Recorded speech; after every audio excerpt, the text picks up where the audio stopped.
Hello friends, welcome back to my channel. So it is part 3 of chapter number 5, and in this part we will take aziridination and dihydroxylation. Right, so it is very important chapter. We are going to take some very important points in this chapter, and first we will take aziridination. So this is basically similar to epoxidation. In epoxidation we are attaching oxygen with two carbons of double bond, right? And in this process we are going to add NH group with these two carbon of alkene. So first we are going to treat it MCPBA. It will attach with these two carbon, right? And next point comes that what will be the attachment site of oxygen. So we have OH at allylic position, so oxygen will go on the similar side of this OH, right? So what we will get, oxygen will attach like this. In next step we are taking this sodium azide. So I can write down this sodium azide in this form. Okay, so this sodium azide can attack on this carbon, it can attack on this carbon, or it can attack on this one. We have two options here, right? So which option will be followed, we will discuss it a little bit later. First we will understand this complete reaction. So here I am telling you that it will attack on this side, on this one. This is the correct side, right? Why it is correct, I will tell you. This nitrogen, which is electron rich in nature, will attack on this carbon, and this bond will shift to the oxygen.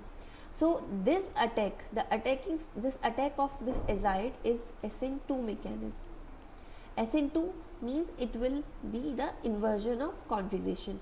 On this carbon previously this group was attached below the plane, now this azide part will attach above the plane, and this O minus will take a proton and it will form OH. So I am directly writing here OH. So when this nitrogen attacks on this carbon, this bond will shift here, right? So you have to place a triple bond here. The next step will be the use of this triphenylphosphine. So this triphenylphosphine having lone pair of electron will attack on this nitrogen, this bond will shift here, right? You will get this type of structure. In next step, this negative charge will attack on this phosphine and it will form a 4-membered ring. When it will attack on this, it is electron deficient, it is electron rich, so it will form a 4-membered ring, right? You will get this type of structure. In next step, this bond will cleave because it will lead to the formation of nitrogen, N triple bond N. After breakage of this bond, we will get a leaving group nitrogen here, and we will get a double bond in between this nitrogen and this phosphorus. Okay, this will be your structure. Next step is very important, that this oxygen will attack on this phosphorus. If you don't have OH group in your molecule, then water can be used. Water can attack on this phosphorus also, but because we have OH group within the molecule, that is why it will attack on this phosphorus, and this bond will shift on nitrogen.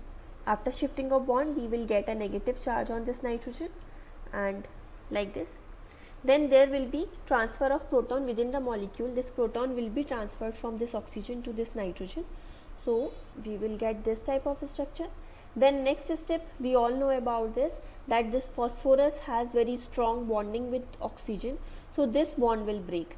How it can break? That this nitrogen having lone pair of electron will attack on this carbon, and it will also be your SN2 mechanism. So when it will attack on this bond will shift here, right? This is your aziridine, right? So we can solve this mechanism in this way. It is very important the use of triphenylphosphine, right? So you can do this way. Simply remember that it will follow 2SN2 mechanism. Next question which we have to discuss, that why this azide is attacking on this carbon, not on this one. So you can write down this epoxide in this form also, like this, right? Suppose this is your carbon number 1, this one, and on this we have this isopropyl group attached, so it will occupy pseudo equatorial position. Then on third and fourth carbon we have this epoxide attached. So this is 1, this is 2, here we have 3, 4, right? So because this oxygen is attached below the plane, that is why we can also write down it like this. okay, and on your fifth carbon we have OH, so it will also occupy pseudo equatorial position like this. So we have this type of structure here. So we want to attach this azide. So question comes that I will number it here, that this is your first, second, third and fourth carbon. So why this azide is attacking on 3 not on 4? So this one is my 3 carbon and this one is 4. So if I am attacking on this one, we will get finally a chair like configuration.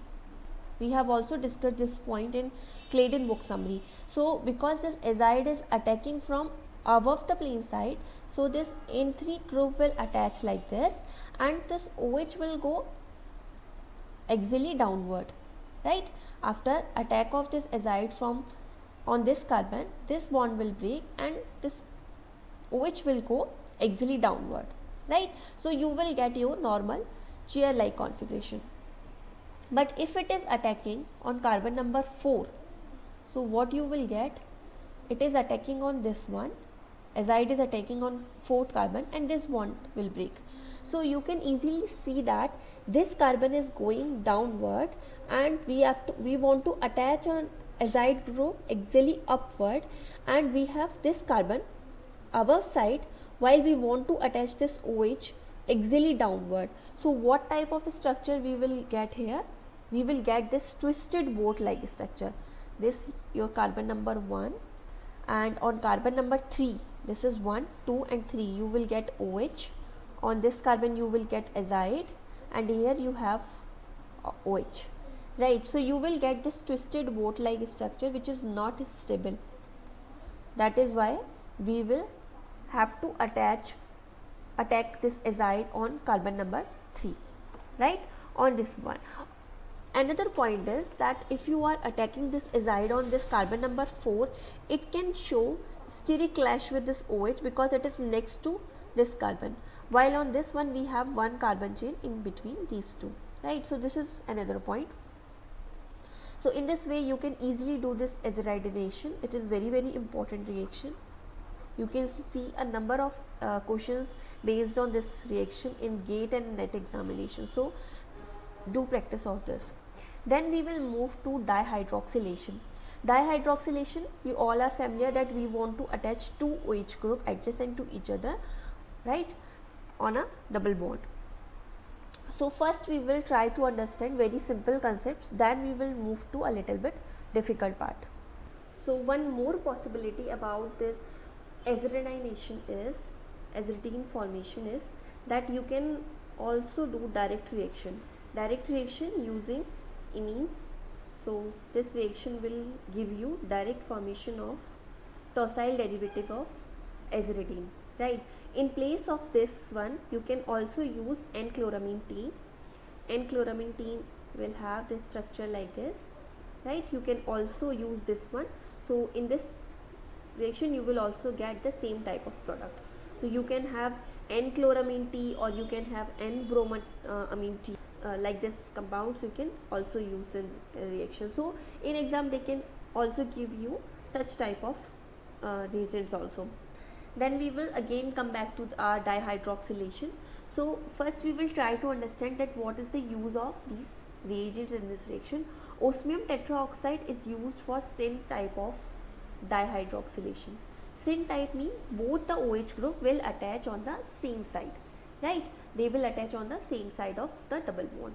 Then NMO is used as a co-oxidant. Co-oxidant means it will help us to convert this reduced form of osmium again in the oxidized form, right? So it maintains its valency. So we can use a small amount of osmium tetroxide in a reaction and then we can do the reaction for a longer time using a co-oxidant. NMO is N-methyl morpholine, right? And its structure is, right, this syn addition can be above the plane or can be below the plane. So how we will decide that what type of the product will be major or minor, we will take it later. So first we will see that first we have to understand that whenever we have a sterically hindered group next to our double bond, we have a group attached next to a double bond, then this osmium tetraoxide tries to attack from the side which is less hindered, right? So when we have OH at allylic position, or we have a SLoxy group, means when we have allylic alcohol, or we have its corresponding ethers, right? Then this catalyst will attack from the less hindered side. Means if you will get OH above the plane, then these two OH will go below the plane, like this. This is just opposite of your epoxidation, right? And you can also have small amount of this type of product, but your major product will be where your OH will attach just opposite side. You can also have this type of example. So you have to do same type of thing. Here I have ether derivative of this alcohol, so I have to again attach this OH on less hindered side in same fashion, like this. But they can also give you a product like this. After rotation of bond, what you will get, this OH which was earlier below the plane will come above the plane. If I will rotate this carbon, then this OH will remain as such, because I am not rotating this one, I am rotating this one, so this OH will come above the plane. But it doesn't mean that there is anti-addition of OH by this osmium tetroxide. It is the same addition, and just opposite to the attachment side of this BNO group from the less hindered side, but because I am rotating this carbon, that is why I am getting this type of, right? This is your major product. Then if you have TMEDA, tetramethyl ethylene diamine, so if you are using this type of ligand, what it will do, it will increase the electronegativity of oxo ligand of this osmium. If it is increasing electronegativity, then what will happen, it can show hydrogen bonding with this OH, right? And because of the hydrogen bonding, the attachment side of OH and this OH, attachment side of new 2 OH and this previously attached OH will be same because of hydrogen bonding. The same factor applies for epoxidation when we are using MCPBA. The same thing will be applied here when we have TMDA. So be careful about that. Whenever you have TMEDA present in the reaction, the major product will be where your OH on the same side of previously attached OH, right? This is your major product. So we have discussed that in this dihydroxylation with osmium tetraoxide, we need some co-oxidants like NMO. We can also have other type of co-oxidant like tertiary butyl hydrogen peroxide, or we can have K3-epicene, right? So you can also have such type of reagent. Then we can use chiral amine ligands. So when we have this chiral amine ligands, then we can do asymmetric induction in molecule. Asymmetric induction means we can attach two OH groups on the side, on our desired side, right? At what side we want to attach it, we can get that type of dihydroxylation using a chiral amine ligand. We can have two type of chiral amine ligand, DHQ, or we can have DHQD. This DHQ is dihydroquinone and DHQD is dihydroquinidine, right? And we can also have this thalazine ring attached with these ligands, right? So what type of product we will get when we are using this DHQ and DHQD? So first we will take this example. So here I am using potassium derivative of this osmium tetraoxide and DHQD whole twice PHAl, right? And I have co-oxidant as K3-epicene-6 and methyl sulfonamide. Methyl sulfonamide is used to increase the rate of reaction. So when I am using this DHQD, then I will get above the plane attachment of OH groups. Two OH groups will attach above the plane. The major product will be when we have two OH groups above the plane. But if if I am using DHQ, other reagents are same, that all the reagents are same in this reaction, but instead of this DHQD I am using DHQ. So there will be below the plane attachment of 2OH, right? And how we can decide that when this rule will be applied? So we have to simply remember that you can write down your alkene in this form, right? And your bulkier group should be on the lower left hand side, should be on the lower left hand side. This is your middle group, then you will get E type of alkene, and this is your smaller group, right? So this type of arrangement should be there, and this is your top phase. Top phase is called as beta phase and bottom phase is called as alpha phase, right? These are the two phases of this alkene. So if you have your bulkier group on the lower left hand side, then this DHQD will attack from the top phase and your DHQ will attack from the bottom phase, right? So first you have to check the orientation of your alkene, then you have to use this DHQD and DHQ according to your demand. So we will see some questions based on them, then you can easily understand it. So from this concept you can easily understand that this type of dihydroxylation is very much effective for E alkenes. With E alkenes you will get a good type of asymmetric induction, but with Z alkene you can have some issues like your enantiomeric axis will be lesser, right? So we have two examples here, and in first case I have two double bonds, right? So when I am looking such type of questions, we can be confused. The confusion will be that which double bond will participate in the reaction. So if you look at this alkene, then you can also write it like this, right? And this is your, this bond is going upward, and on this carbon you have one hydrogen on the lower side, right?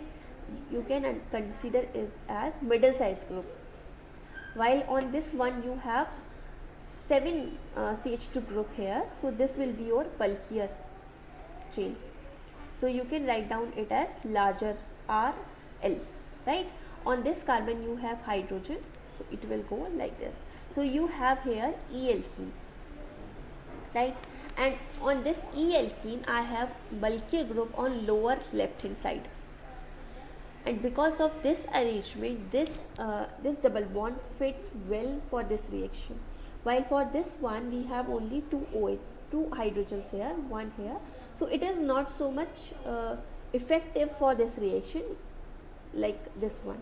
So this alkene will preferentially participate in this reaction, and because I am using here DHQD, that is why it will attack from the beta phase, that is top phase. So when it will attack from the top phase, what you will get? You will get 2 OH attached above the plane, while this double bond will remain unaffected. In next example, we can again have two type of products, right? On this double bond we can have OH group on the same side, we will have OH on the same side, so we can have above the plane type of attachment, or we can have below the plane type of arrangement, right? So which product will be the major product depends upon the type of reagents you are using. Suppose I am simply using osmium tetroxide and NMO, right? So in this case, what should be the condition? What should be there? That the syn dihydroxylation will be from the less hindered side. Here we have this acetate group attached, so this syn dihydroxylation will be from the less hindered side, that is it will attach above the plane. So I will get this one as major product, suppose it is 76% and it is 24%, right? And in place of this osmium tetroxide, simply suppose I am using this K2OSO4, we have other type of co-oxidants, and in addition to that I am using DHQD, or I can have DH, right? So these two chiral amine ligands will decide the attachment side of OH. This is your also E type of alkene, right? So with DHQD, the attachment side of 2OH will be above the plane, means this will be your major product, while for DHQ, the 2OH group will attack from the alpha phase, means from the bottom phase. So you will get higher amount of this one, right? So in this way you can decide your product. Then we will take other methods of dihydroxylation, which are also very important. So we will take some very simple type of methods that we can use some bacteria for this purpose. So for this purpose you can use Pseudomonas putida. It will also give you syn addition of 2OH groups. Second method is we can use alkaline KMnO4. It will also show syn addition of 2OH groups. If I am using acidic and neutral, then other type of reactions will happen. For example, suppose I am using this acidic KMnO4, then it will show formation of alpha hydroxy ketone, right? So you have to use alkaline KMnO4 for syn addition of OH. Third method is very important, that is Prevost method. So for Prevost method, we have to use iodine in presence of CCl4, and we will use silver acetate, or we can use silver benzoate. So these three reagents will be used. Now in this method we can have two type of conditions, that we are doing this reaction under anhydrous situation. Second possibility is we are using water. So these two methods are very important, and you will see a lot of question based on this reagent. So when you are using anhydrous condition, then you will get diacyl derivative of antidiol, right? And if you are using hydrous condition, means in presence of water, then you will get monoacyl derivative, monoester derivative of syndiol, right? This type of product is called Prevost product, and it is called Woodward product, right? So what type of product we will get? We will see a reaction based on this.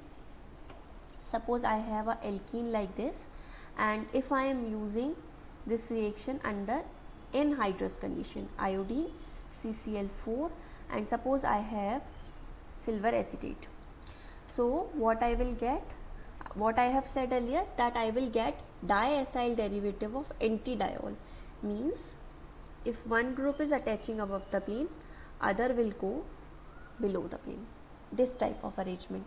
And if I am doing this reaction, the same reaction under hydrous condition, means in presence of water, then I will get monoacyl derivative of syndiol. So we will see what will be the mechanism of this reaction. So in the starting I have this type of alkene, I am using iodine, so there will be formation of iodinium ion like this.